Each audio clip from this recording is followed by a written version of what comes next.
So what are Yeah. 2 or 3 things that a new leader could do to start practicing coaching skills, maybe before they're even in that leadership role, just to get a visceral understanding of what a coach does or says, so that when they are promoted to a leadership role, they kind of have that down already?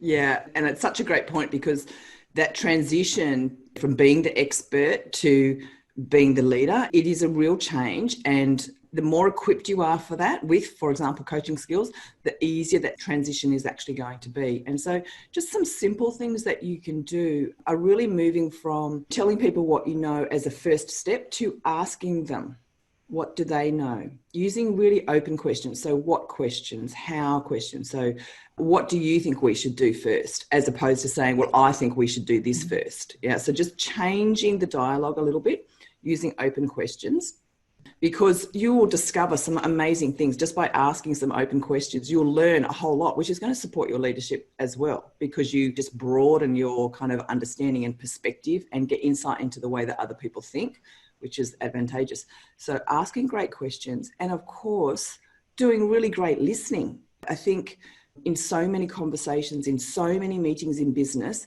people are listening for the gap to speak, as opposed to actually listening to what is being shared with them. And you will do a lot more learning and gain a lot more insight by actually listening to the information that is shared with you, because only then do you know what the right thing is to speak about next.